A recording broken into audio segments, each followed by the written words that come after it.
ముసలి గుంటనక్క నంద్యాలలో తిరుగుతోంది, ఇంటింటికి పోతోంది. ఒకప్పుడు ఒక ఆర్యవైశ్యుడు నంద్యాల కౌన్సిలర్ గా పోటీ చేస్తే 2 వార్డులు ఏంటి నేను గెలిపించుకుంటా అని చెప్పినాడు. ఇవ్వకుండా ఆయన స్వతంత్ర అభ్యర్థిగా పోటీ చేసినాడు. చేస్తే వాళ్ళ కొడుకు సలీం నగర్ లో సవాలేసి ఎట్లా గెలుస్తావో చూస్తామని చెప్పి ఒక ఆర్యవైశ్యుడి మీద సవాల్ చేసినాడు. ఆ ఆర్యవైశ్యుడు ఇండిపెండెంట్ గా గెలిచినాడు. మీ ప్రగలు ఉత్తర ప్రగల్భాలు మీవన్నీ కూడా గుంటనక్క వ్యాపారాలు. నిన్న కూడా 2 ఇళ్లకు పోయినావు, ఇదే శ్యామ్ ఇంటికి పోయినావు, 3 గంటలు కూర్చున్నావు. మళ్ళా బిందెల సుదర్శన్ ఇంటికి పోయినావు. ఒకసారి లాస్ట్ మధ్యలో అంతిమయాత్ర అని చెప్పి అంతిమ బస్సు యాత్ర చేసినావు. నీకు ఇదే అంతిమయాత్ర. మున్సిపాలిటీ నా గుండెకాయ అంటావు. మున్సిపాలిటీ 20 ఏళ్ల నుంచి నీ స్వాధీనంలో పెట్టుకున్నావు. స్వాధీనంలో పెట్టుకుని దాంట్లో నెలకు ₹1 కోటి బయటకు తీస్తున్నారు. ఇది ప్రజలకు అందరికీ తెలుసు. నువ్వు ఎట్లా గెలుస్తున్నావు, ఎట్లా చేస్తున్నావు, ఏం చేస్తున్నావు అని. నీ గుంట నక్కజిత్తు వ్యవహారాలు అందరికీ తెలుసు. అందరి ఇళ్లకు పోతున్నావు. ఇదొక్కసారి నా కొడుకుని గెలిపించండి, ఇదొక్కసారి నా కొడుకుని గెలిపించండి అని. మేమందరం కూడా, మేము ఫరూక్ సార్ అందరం కూడా టీడీపీలో ఉన్నప్పుడు నిన్ను గెలిపించినాం. నిన్ను 2 సార్లు ఎమ్మెల్యే గెలిపించినాం. నీ కొడుకును ఒకసారి ఎమ్మెల్యే గెలిపించినాం. మేము నీ నుంచి ఇతరులకు వస్తేనే నీకు ఎవరో గుర్తుండదా? ఏ పార్టీ నుండేది గుర్తులేదా? కళ్ళ గంతలు కట్టుకుని మాట్లాడుతున్నావు నువ్వు. మళ్ళా ఫ్యాక్షనిజం అంట. ఫ్యాక్షనిజం ఏడ చేసినావు నువ్వు? కొండసింగ్ కేసులో చేసినావా? నంద్యాలలో చేసినావా? వీధులు పట్టుకొని తిరిగినావు. ఇంతకుముందు భూమనాగిరెడ్డి ఉంటే వీధులు పట్టుకొని తిరిగినావు బయటికి. నువ్వు ఇదే కింద ఫ్యాక్షన్ అని చేయాలనుకుంటే నిన్ను టచ్ చేసావు, మాట మస్ అయిపోతామని చెప్పినావు. మమ్మల్ని టచ్ చేయి, ఇంకొక భూమనాగిరెడ్డిని చూస్తావు. నీ అంత తెలుసనికే ఉన్నాం మేమంతా. మేమొక్కరమే కాదు, చాలా మంది ఉన్నారు.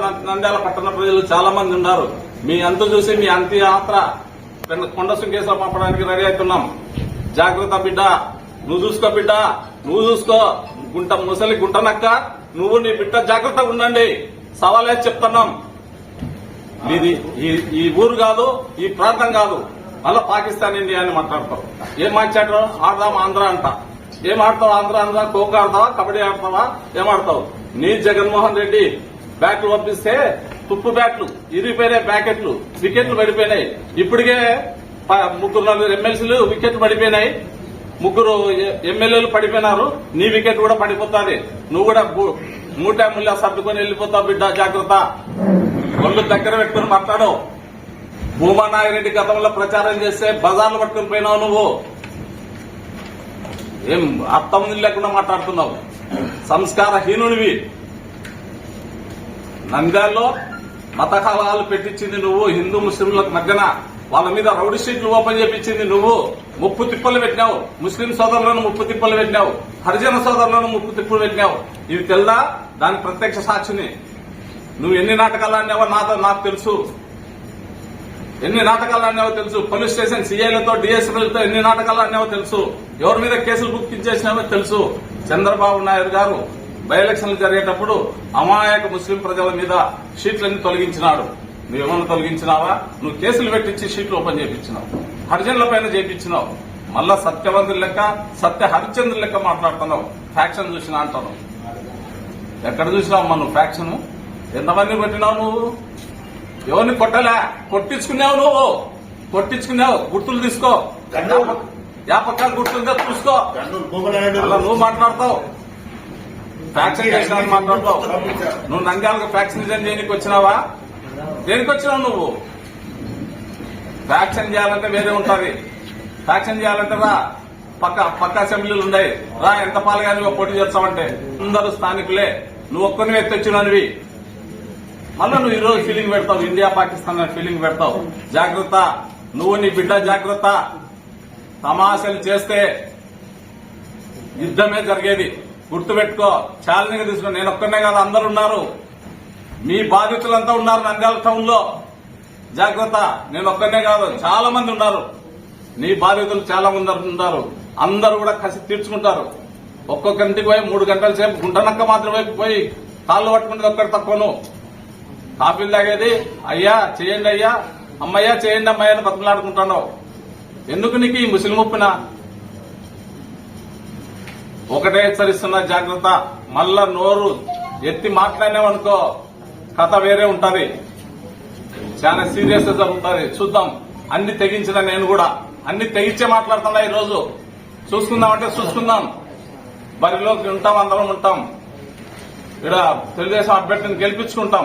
చూద్దాం ఎంత ఫీలింగ్ పెడతావో తెలుస్తుంది నీ కథ. నీలాంటి నీచ బుద్ధి, నికృష్ట బుద్ధి, ఒక శకుని పాత్రను ఊహిస్తున్నావు నువ్వు. నంద్యాలలో ఒక శకుని పాత్ర ఊహించి నీ బిడ్డను గెలిపించడానికి విశ్వ ప్రయత్నాలు చేస్తున్నావు. నువ్వు నంద్యాలకు ఏం చేసింది లేదు. హైవే వస్తే ముందే హైవే వస్తుందని తెలుసుకుని 4 లైన్ వస్తుందని తెలుసుకుని పొలాలు కొన్నావు. ఇది వ్యాపారం కాదా? ఇక్కడికి వచ్చి ఇక్కడ ఎమ్మెల్యే పదవులు పొంది ఇక్కడ అధికారులతో ప్లాన్ తీసుకుని 3 లక్షలకు 2 లక్షలకు పొలాలు కొన్నావు.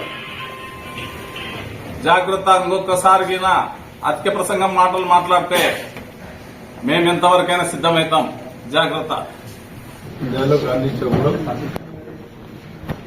చుట్టూ రౌండ్ గా పరదలు కట్టేశారు. ఆడ డివైడర్ల మీద చుట్టుపక్కల గ్రామాల నుంచి వచ్చేవాళ్ళు కానీ నంద్యాల ఎక్కువ హరిజనవాడికి చెందిన మహిళలు ఎక్కువగా పాపం వాళ్ళు కూరగాయలు, అదేవిధంగా పువ్వులు ఇలాంటివి అమ్ముకుని బతికేవాళ్ళు. వాళ్ళు ఉదయం తెల్లవారు 5 గంటల నుంచి 9 వరకు వాళ్ళు ఆ డివైడర్ల మీదనే రోడ్డు మీద అమ్ముకుని బతుకుతూ ఉంటారు. కానీ ఉదయం 5 గంటల నుంచే వాళ్ళందరినీ తరివేసి ఆ స్థలంలో పరదాలు కట్టేస్తారు. చుట్టుపక్కల 3 షాపులు ఉన్నాయి. మంచి కూడలి ఆ షాపులు ఉండడం వల్ల మా షాపులన్నీ బంద్ చేసేసారు. రోడ్డు పోలీసు అదే కాకుండా బస్ స్టాండ్ వరకు కూడా నాకు తప్పనించి ఎవరు ట్రాఫిక్ వాళ్ళ ఎవరు ధర్నా చేస్తారు, ఎవరు భయపడ్డారు. సాయిబాబా దేవుని దగ్గర ఆఫ్ చేశారు. ఆడ నుంచి పద్మావతి సర్పంచ్ సెంటర్ బంద్ చేశారు. పక్క సందులోని మూసి పారేశారు. మళ్ళీ బస్ స్టాండ్ వరకు మళ్ళీ ఎందుకు మనకు డిస్టర్బ్ చేయాలని నేను బస్ స్టాండ్కి వెళ్ళిపోయినా. మళ్ళీ మీటింగ్ పెట్టుకున్నారు, డిస్టర్బ్ పెట్టుకునేవారు. ఆడ బంద్ చేశారు. కానీ ఎస్ఐని వచ్చి అడిగా ఏంది ఏం చేయమంటారు సార్, మాకు మేము కూడా ప్రజలు చర్చించుకుంటాం, ఏం చేయమంటారు సార్. ట్రాఫిక్ బంద్ చేస్తే ఎట్లా ఒకటో తేదీ చాలా మంది కొత్త గుడ్డలు కొట్టుకుంటారు, నూతన సంవత్సరం కొట్టుకుంటారు. ఈ పని చేయకూడదు కదా అని చెప్పారు. మాదేమో సార్ పాపం అని అది సభ జరిగింది. సాధికారత అంటే ఏమి? సాధికారత అంటే ఎంపవర్మెంట్. ఎవరికి ఎంపవర్మెంట్ చేయాలా? పేద వర్గాల వారికి. పేద వర్గాలు బీసీలు, ఎస్సీలు, ఎస్టీలు, మైనారిటీ. వాళ్ళ బస్సు యాత్ర సాధికారత. మళ్ళీ వాళ్ళ గురించి ఎవరు మాట్లాడారా? సాధికారతలో ఎవరిని ఎంపవర్మెంట్ చేశారో చెప్పినారా? మైనార్టీల గురించి చెప్పినారు. మైనార్టీలు అసలు బడ్జెట్ కేటాయింపులు జరిగాయా? మీ స్కీమ్స్ ఏదైతే ఉన్నాయో ఆ 9 నవరత్నాలకే మొత్తం డైవర్ట్ చేసినారు బడ్జెట్ అంతా. రెగ్యులర్ బడ్జెట్ ఎస్సీలకు లేదు, ఎస్టీలకు లేదు, బీసీలకు లేదు. ఆ బడ్జెట్ అంతా పక్కన పెట్టేశారు. మామూలుగా బడ్జెట్ మీకు సెషన్ జరిగేటప్పుడు ఆ బడ్జెట్ నిధులు కాకుండా మిగిలిది స్పెండ్ చేస్తారని చెప్పండి. బడ్జెట్ గానే ఉంటుంది అని చెప్పడం జరిగింది. చాలా సందర్భాల్లో కౌన్సిల్ కూడా అడిగినాం బడ్జెట్ గురించి. ఏమయ్యా బడ్జెట్ కేటాయించాలని ఇవన్నీ డివైడ్ చేసి ఇవన్నీ ఈ కార్యక్రమాలకు ఇస్తాయి. ఎట్లా మైనార్టీ ఫైనాన్స్ కార్పొరేషన్ జరపడం, ఎస్సీ కార్పొరేషన్ ఉంది, బీసీ కార్పొరేషన్, అవి కంప్లీట్గా ఉన్నాయి కానీ అర్థవస్థగా ఉన్నాయి. ఏమి జరగడం లేదు. సప్లైర్ అనేవు మైనార్టీలకు బడ్జెట్ సప్లైర్ అనేవు, ఎస్టీలకు సప్లైర్ అనేవు, సప్లైర్ బీసీలకు అనేవు. సప్లైర్ అంటే ఏమర్థము? చంద్రబాబు ఎప్పుడు ఎస్సీలకు 15,000 కోట్ల రూపాయలు బడ్జెట్ లో లేదు. అది సప్లైర్. సప్లైర్ అంటే ఎవరికైతే కేటాయించినామో వారి అభివృద్ధి కోసమే అది ఖర్చు పెట్టాలి. వారి ఉండే నివసించే ప్రాంతాలు కానీ, వారి ఫైనాన్షియల్ ఎంపవర్మెంట్ చేయడం కానీ, వారి పేదవాళ్ళు ఏదైతే వాళ్ళు వృత్తిపరంగా ఏదైనా చేసుకుంటా ఉంటే వాళ్ళకి వెహికల్స్ కానీ, ఇంకోటి కానీ, ఆటోలు కానీ ఇలాంటి ఇచ్చే కార్యక్రమం జరుగుతాయి ప్రభుత్వంలో. ఎంతమందికి ఇచ్చారో చెప్పాలి. మరి అవన్నీ స్టాటిస్టిక్స్ చెప్పలేదే. మేమంటే తెలుగుదేశం పార్టీ కన్నా ఎక్కువ చేశామని నేను.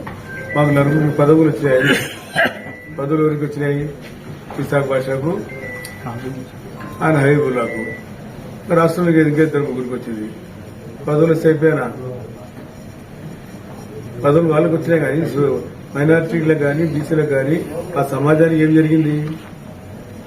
సమాజం లాభం పొందాలి కదా, వ్యక్తులు కాదు కదా. రాష్ట్రంలో ఉంటే మొత్తం తగలిపోతే 5-6 మంది లేరు. మరి ముస్లిం సమాజానికి ఏం న్యాయం జరిగింది? బీసీ సమాజానికి ఏం న్యాయం జరిగింది? సాధికారత అంటే అదే కదా. బస్సు యాత్రలు పెట్టుకుని ఏం చెప్తున్నారు మీరు? జగన్ గురించి మాట్లాడుతూ ఉన్నారు, నవరత్నాల గురించి మాట్లాడుతున్నారు. ఎస్సీ బడ్జెట్ 10,000 కోట్లు ఉంది, కేటాయించి 12,000 కోట్లు. ₹1 సప్లైర్ నుంచి బయటికి పోయినవే. సప్లైర్ అంటే జిల్లా చైర్మన్ చేసిన ప్రాంత నిధులన్నీ వస్తాయి. వాళ్ళు నివసించే ప్రాంతాల్లో కంప్లీట్ గా వారు పేదవారు కాబట్టి ఆ వర్గాల వారికి నివసించే ప్రాంతాల్లో శానిటేషన్ కానీ, డ్రింకింగ్ వాటర్ కానీ ఎటువంటి ఇబ్బందులు లేకుండా చేయవలసిన బాధ్యత ఉంది. అదే కాకుండా వారి అభివృద్ధి కోసం ఫైనాన్షియల్ స్టేబుల్ చేయాలి. అదే ఆర్థిక పరిపుష్టిని పెంచాలి.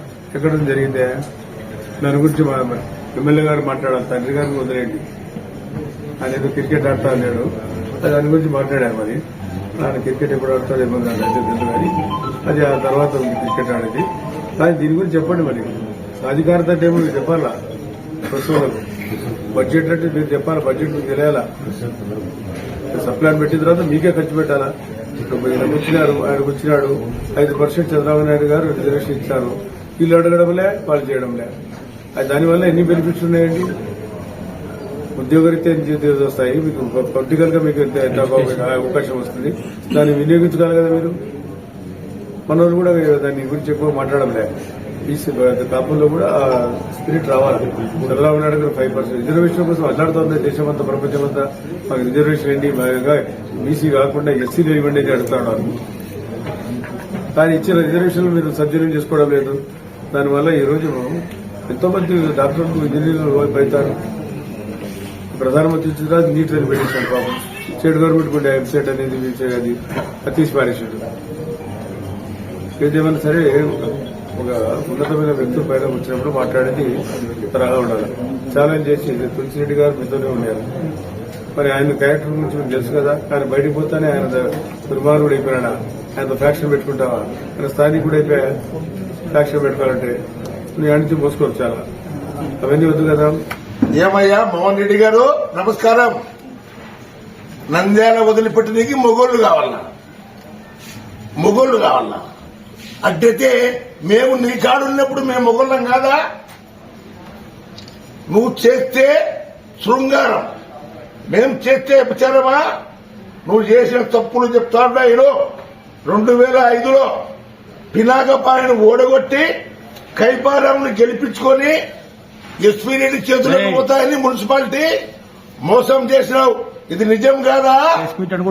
మోహన్ రెడ్డి గారు నమస్కారం పెడుతున్నా. పినాకపాని మంచి వ్యక్తిని ఓడగొట్టి కైపారాముని గెలిపించుకొని మున్సిపాలిటీని హస్తగతం పెట్టుకున్నావు.